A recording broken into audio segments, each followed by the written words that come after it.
Sadly, not everyone is willing to put our country first. Here in New Hampshire, Nikki Haley has made an unholy alliance with RINOs, never Trumpers, Americans for no prosperity. Did you ever hear that? Did you ever hear them? Americans for no prosperity. I added the word no in.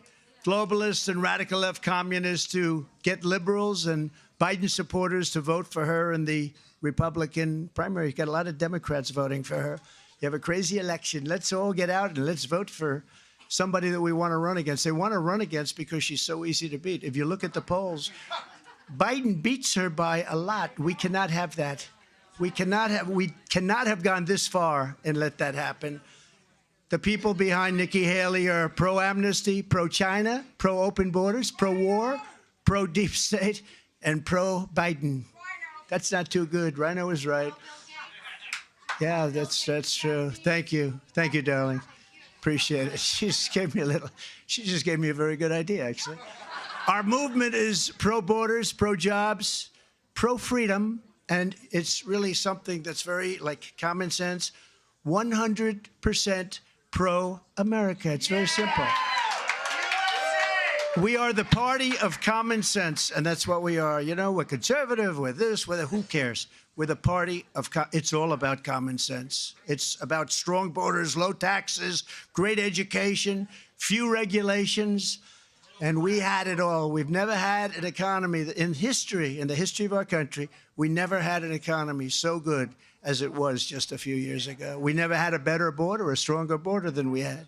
The radical left Democrats are supporting Nikki for one simple reason, because they know that she's very easy to beat. And you see that with the polls that just came out tonight. We're beating Biden by so much, probably get indicted 3 or 4 more times by tomorrow. They're going to indict. They're going to keep indicting, and it keeps driving my numbers up. I can't figure that one out. But I believe she's not electable. Nikki Haley wants to charge the working class a 23% national sales tax. Well, and you know that. She wants to raise Social Security retirement age by approximately 10 years. Is that right? That's what... Approximately, so you can labor until the day you die and then not collect a penny of the benefits that you really have earned and you've paid for. And if you're lucky enough to live past the retirement age of 75 under Nikki Haley's plan, and she wants to raise it, and remember this about now, she says, I would never do that, but politicians always go back to their first concept, to their first policy, to their first idea. They always do, and they'll go back to it. They'll go back to it as sure as you're standing here. And I'm sorry we got rid of the seats, but they didn't have enough room. And I heard we could have even done better, but the governor made it very difficult to get in. Does that make sense? You're governor. That's what the word is. Now, I don't imagine, because we have these rooms all over the place that are loaded up with people, but I hear they made it a little bit difficult. Nikki wants to oh, that's right, he's endorsing Nikki. You know, he ran for president, you know that. He just didn't have the courage. He didn't have the courage to announce it.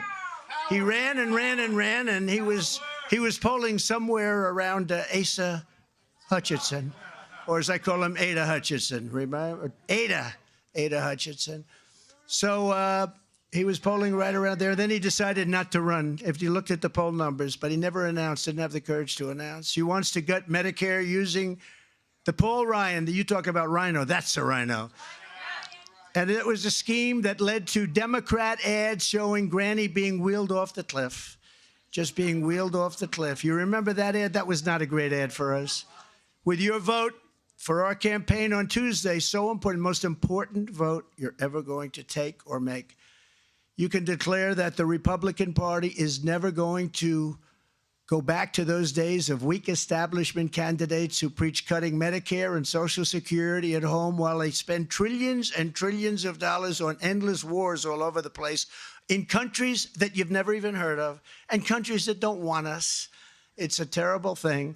We're never going back to the days of globalist RINOs who promised border security before the election, but do the bidding of their open borders and donors after the election. And we're never going back to any of the things that you see that are stupid things, very stupid things. They do very, very foolish things, costly and foolish, and so bad for our country. So if you want a losing candidate who puts America last, vote for Nikki Haley. But if you want a president who puts America first every single time, you're going to vote for Donald J. Trump, and you have to get out of here.